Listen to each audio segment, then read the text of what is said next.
warahmatullahi wabarakatuh. Kami dari kelompok 5 akan menjelaskan tentang pembelajaran kuantum. Istilah kuantum dipinjam dari dunia ilmu fisika, yang berarti interaksi yang mengubah energi menjadi cahaya. Maksud dalam pembelajaran kuantum ialah mengubah macam-macam interaksi yang terjadi dalam kegiatan belajar. Tujuan pokok sendiri dari pembelajaran kuantum yaitu meningkatkan partisipasi siswa melalui pengubahan. Pengubahannya ini yaitu adalah pengubahan keadaan, terus meningkatkan daya dengar, dan meningkatkan kehalusan dalam berperilaku. Pembelajaran kuantum sebagai salah satu model strategi dan pendekatan pembelajaran khususnya mencakup keterampilan guru dalam merancang, mengembangkan, dan mengelola sistem pembelajaran sehingga mampu menciptakan pembelajaran yang efektif serta menggairahkan serta memiliki keterampilan hidup. Nah, dengan demikian model pembelajaran kuantum ini merupakan bentuk inovasi dalam pembelajaran. Nah, pembelajaran kuantum sebagai salah satu alternatif pembaruan pembelajaran menyajikan bentuk praktis dan spesifik untuk menciptakan lingkungan belajar yang efektif. Nah, lingkungan belajar yang efektif ini diperuntukkan untuk siswa agar siswa dapat memperoleh kemampuan yang lebih dalam proses pembelajarannya, dan bukan hanya kemampuan, tapi siswa dapat mengembangkan perilaku serta cara berpikir dia dalam proses belajar ini dengan menggunakan pembaruan pembelajaran kuantum. Kita mengenal apa itu pembelajaran kuantum, ada pula prinsip-prinsip pembelajaran kuantum yang harus kita ketahui. Yang pertama yaitu segalanya berbicara. Maksudnya bahwa seluruh lingkungan kelas hendaknya dirancang untuk dapat membawa pesan belajar yang mampu dipahami oleh siswa. Yang kedua, segalanya bertujuan.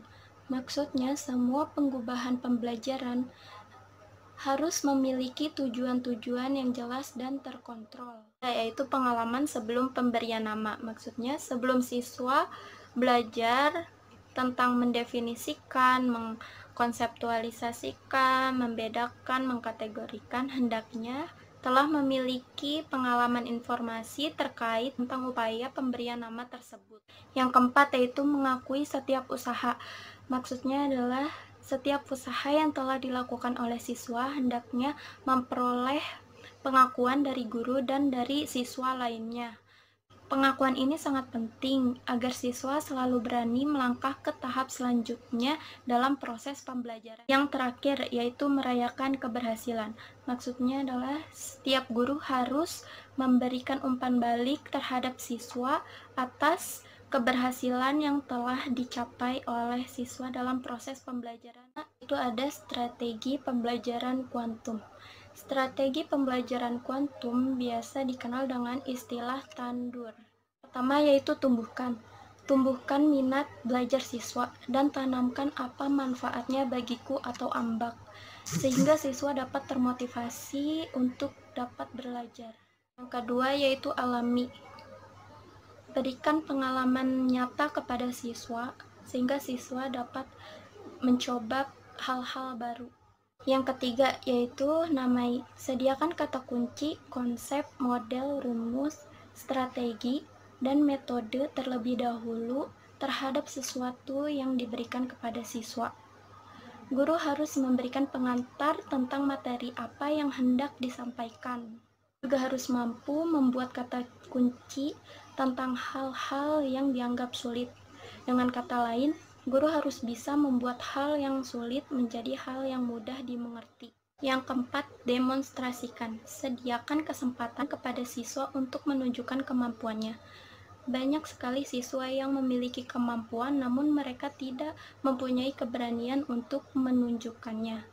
Dalam kondisi seperti ini, guru harus mampu memberikan motivasi dan memberikan kesempatan kepada mereka untuk dapat menunjukkan kemampuannya. Yang terakhir, rayakan. Keberhasilan dan prestasi siswa sekecil apapun harus dihargai atau diberi penghargaan oleh guru. Hal ini mampu meningkatkan kepercayaan diri siswa. Dalam pembelajaran kuantum, guru harus memiliki kemampuan untuk mengorkestrasikan konteks maupun konten.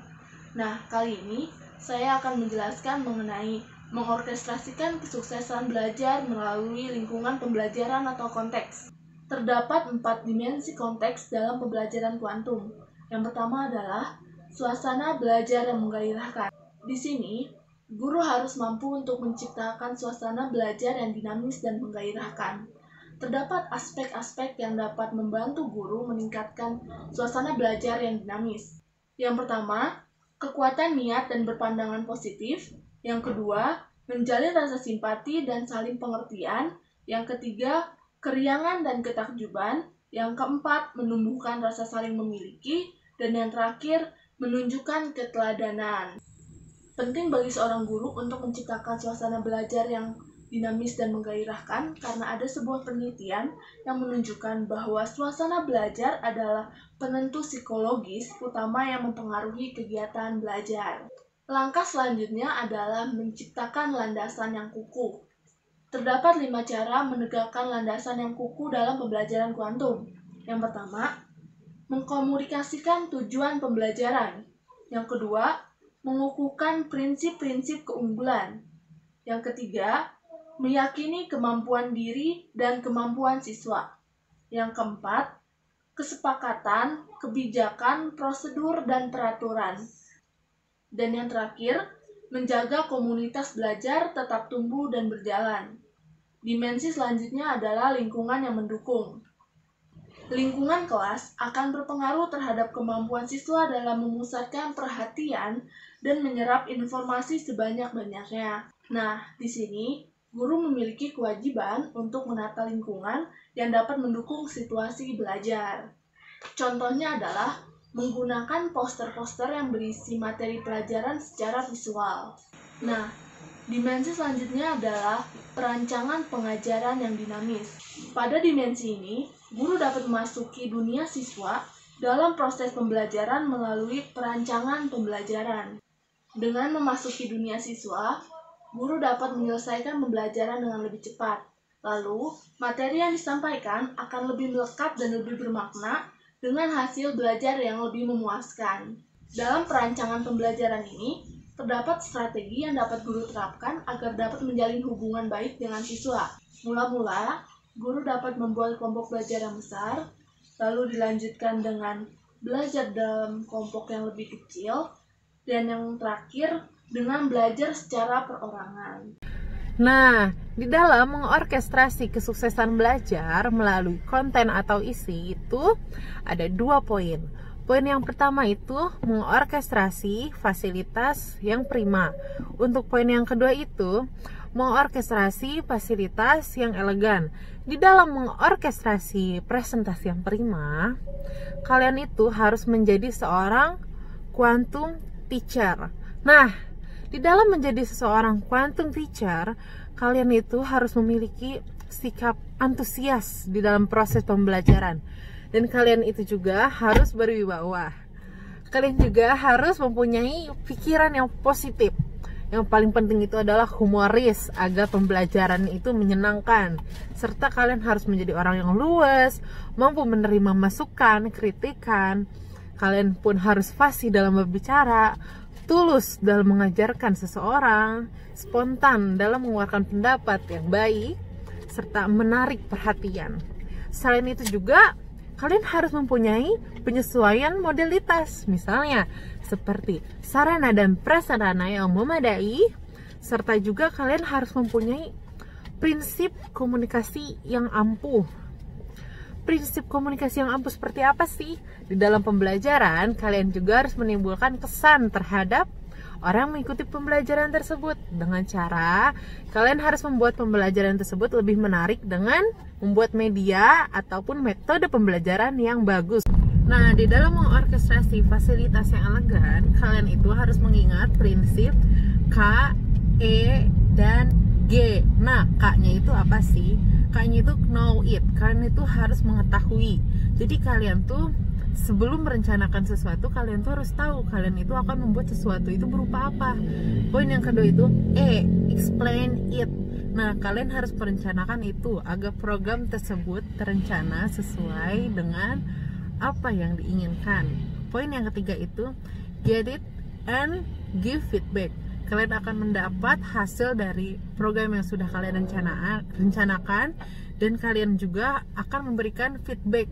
Nah, poin yang ketiga itu get it and get feedback. Kalian akan mendapat sesuatu dari program yang sudah kalian rencanakan. Nah, selain itu juga kalian harus mempunyai model sukses fasilitator. Misalnya ini kita harus mempunyai tingkat pengetahuan yang tinggi agar murid kalian tersebut mampu memahami pelajaran dengan baik. Selain itu juga kalian harus mempengaruhi perilaku melalui tindakan, misalnya menangkap perhatian pelajar serta mengubah arahnya ke tugas selanjutnya atau kepada Anda. Selain itu juga kalian harus menciptakan strategi berpikir tanya jawab. Hal ini tuh untuk meningkatkan proses pembelajaran agar menjadi lebih efektif dan siswa pun mampu lebih memahami pembelajaran tersebut serta dapat menumbuhkan sikap kepercayaan diri. Seperti itu.